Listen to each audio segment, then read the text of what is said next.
Je ne pense pas qu'il faille utiliser le mot Christ à toutes les sauces.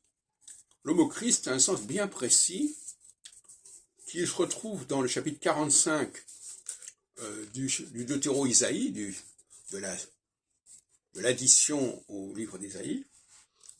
C'est un chapitre d'ailleurs qui est un peu bizarre, puisque il s'agit de Cyrus qui ramène vers la Palestine, etc. Bon, j'ai déjà parlé de ça. Mais ce qui est important, c'est que ce Cyrus, il est qualifié de Machiar, de Messie. Alors qu'il n'a rien de juif, il n'a rien d'hébraïque, etc.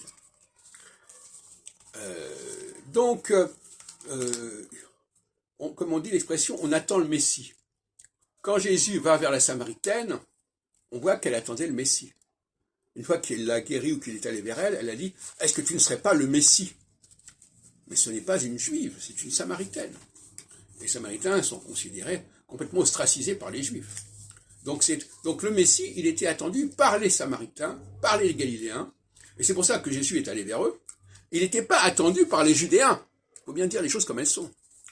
Donc, quand les chrétiens emploient, le mot chrétien d'ailleurs renvoie au mot Christ d'ailleurs, les chrétiens, quand ils disent qu'ils sont liés au Christ, ils se mettent du côté des Israélites, ipso facto, puisque ce sont les Israélites qui attendaient le Christ, qui croient à l'avènement du Christ.